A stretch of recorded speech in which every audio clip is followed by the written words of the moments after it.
Bismillahirrahmanirrahim. Assalamu alaikum, dear students.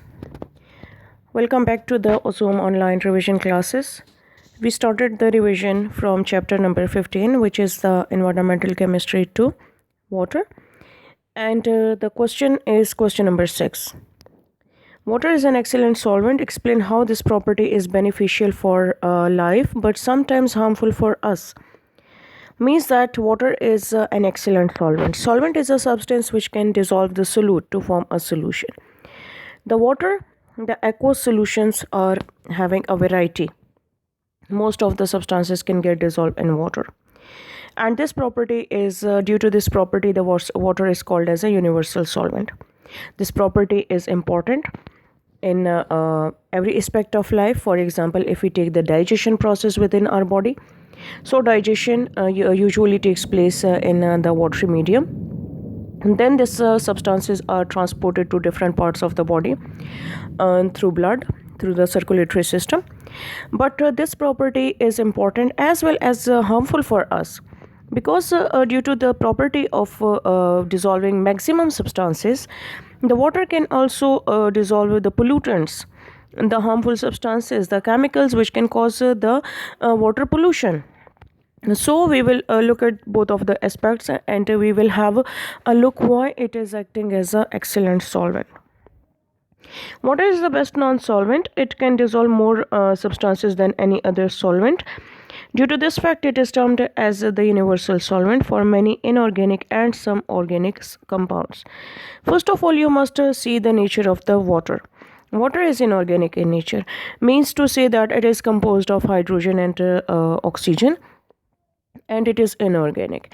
And if we look at the structure or the molecular structure of water, so it is having a polar structure. Due to this polarity, it can dissolve majority of polar substances which are inorganic in nature. And certain of the organic compounds, those organic compounds which contain the oxygen and hydrogen, they can get dissolved in water.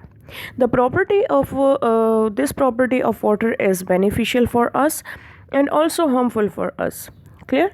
So the characteristic property of water to dissolve most of the substances is called the make it the universal solvent, and it is due to the following three reasons: polarity of water molecules, hydrogen bonding in water, and dielectric constant. First of all, look at the polarity of water. The structure of water is polar structure. You can see that it is has formed the covalent bond. The oxygen has formed two covalent bonds with two hydrogen atoms, and you can see the partial positive and partial negative character on it. Why it is having the partial positive and negative character? Because there is a difference between the electronegativities. Oxygen is 3.5 electronegativity value, while hydrogen is 2.1. So there is electronegativity difference. So the shared pair of electron will spend most of its time towards the oxygen, which is the most electronegative. That's why it will get the partial negative, while it will spend lesser time towards the hydrogen, so it will have a partial positive charge. Because of this polar structure, water is an excellent solvent for ionic solutes, because ionic solutes which are having the positive and negative charges, like the mineral salts, mineral acids, and bases. Then let me look at how the ionic compounds get dissolved in water. These form the hydrated ions, or these are called the ionic dipoles. Dipole means having the two charges. Polarity. When an ionic compound is added into water, oppositely charged positive and negative ions surrounded by water molecules. These oppositely charged ions of ionic compounds are pulled or attracted by water molecules, and it becomes soluble in it. Fine. We are looking at the solubilities. Solubility means solution formation. Water is having the capacity of forming excellent solutions. For example, NaCl, KCl, Na2, CO3, etc. These are soluble in water. When an ionic compound such as NaCl is added to water, the sodium ion of NaCl is attracted towards the partial negative pole of the water, while the Cl negative is attracted toward the partial positive. Let me look at the structure. It will clarify your concept more. This Na positive from the NaCl is surrounded by the 6 water molecules. Keep in your mind 6 water molecules. Oxygen comes in front of the positive charge, and it is having the partial negative, partial positive charges due to the partial attraction of the shared pair of electron, while the dotted line indicates the physical interaction. Solution formation in this way is the physical interaction. There is no bonds broken and no new bonds are formed. This is just a physical interaction.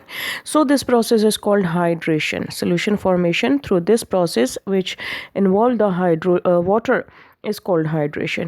And the ion in the center of this molecule, this structure, which is Na positive, is called the hydrated ion. Same is the case with the Cl negative. Now Cl negative, you can see that it is surrounded by again other 6 water molecules, and the Cl negative is attracted by any one of the hydrogen ion of water. You can see the structure. Cl is called the hydrated ion. So in this way, the around the Na positive and Cl negative, a hydrated shield is formed. This shield make them separate from each other. The Na positive and Cl negative will stay apart from each other because the solvent molecules has surrounded it, and this solvent is water, so it is called the hydration process, and the shield formed over here is called the hydrated shield.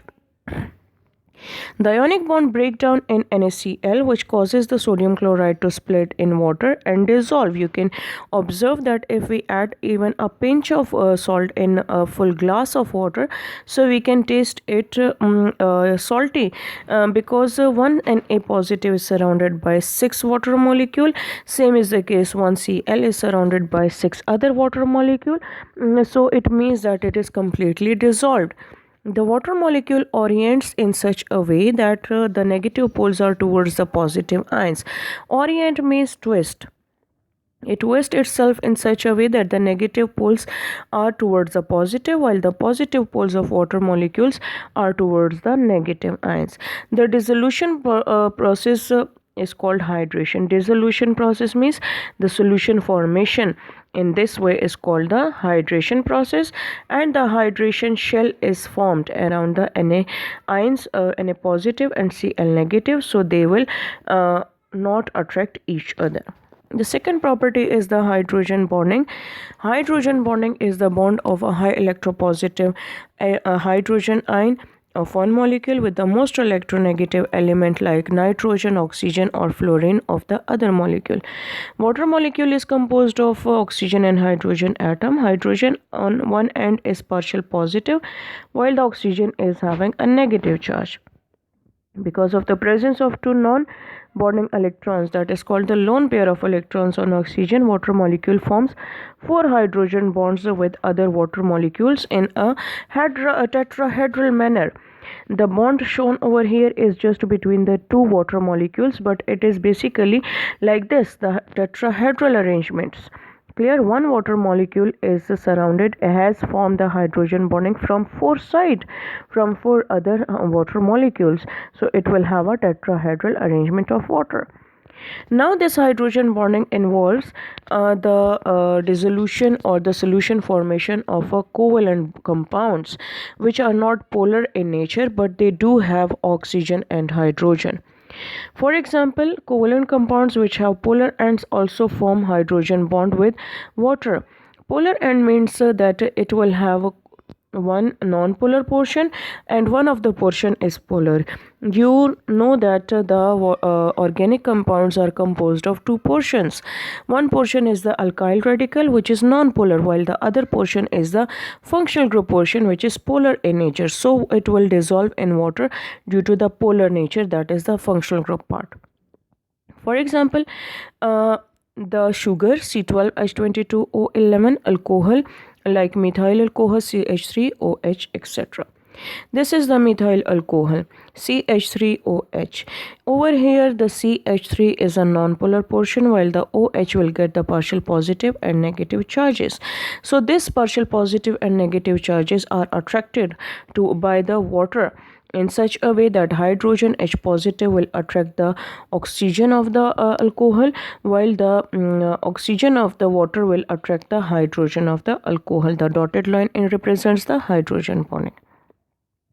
Other covalent compounds which do not have any type of polarity, which do not have any O and H hydrogen bonds, they are completely non-polar. For example, alkenes, benzene, ether, etc. So they are non-soluble in water. Fine.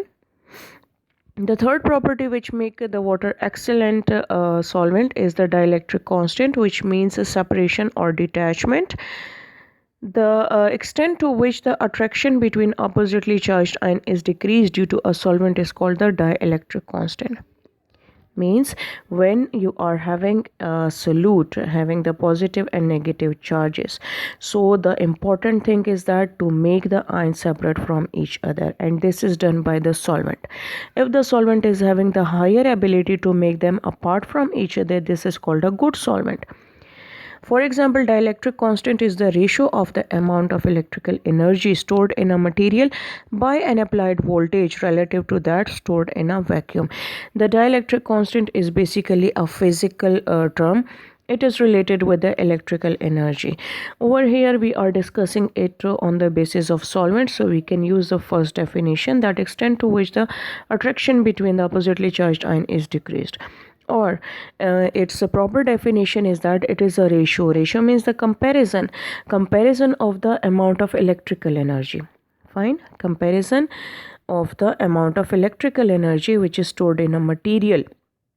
Material means any of the substance which can allow the passage of electric current, while that which is stored in the vacuum is a free space, so no energy will be passed, no electrical conductance will be there.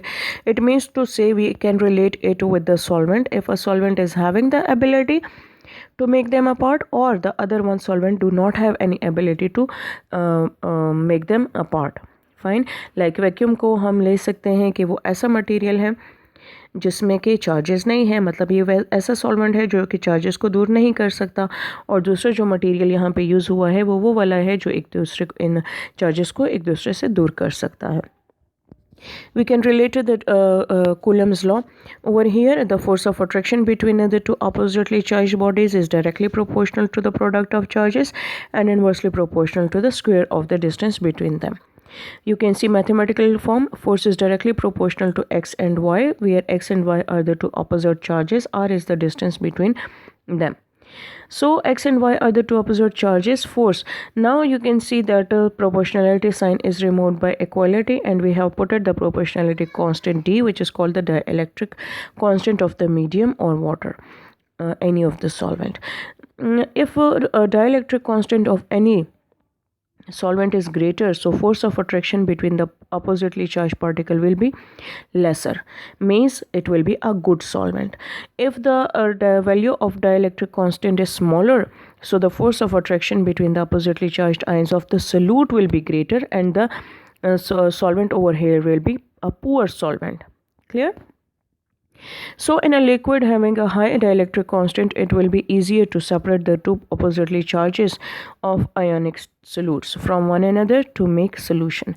Dielectric constant of water is 818, while if we compare it with the ethanol, that is also another solvent, so it is about 34 point something, which is a lower value. Ether is not a good solvent as compared to water. The positive and negative ions of a polar salt dissolved in water will have less forces of attraction and would remain soluble.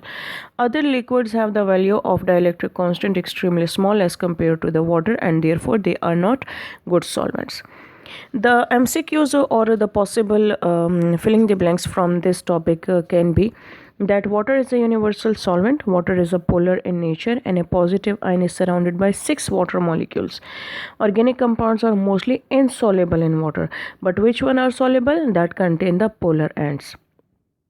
Sugar dissolves in water due to hydrogen bonding. Fine. Sugar C12H22O11 can dissolve in water due to hydrogen bonding.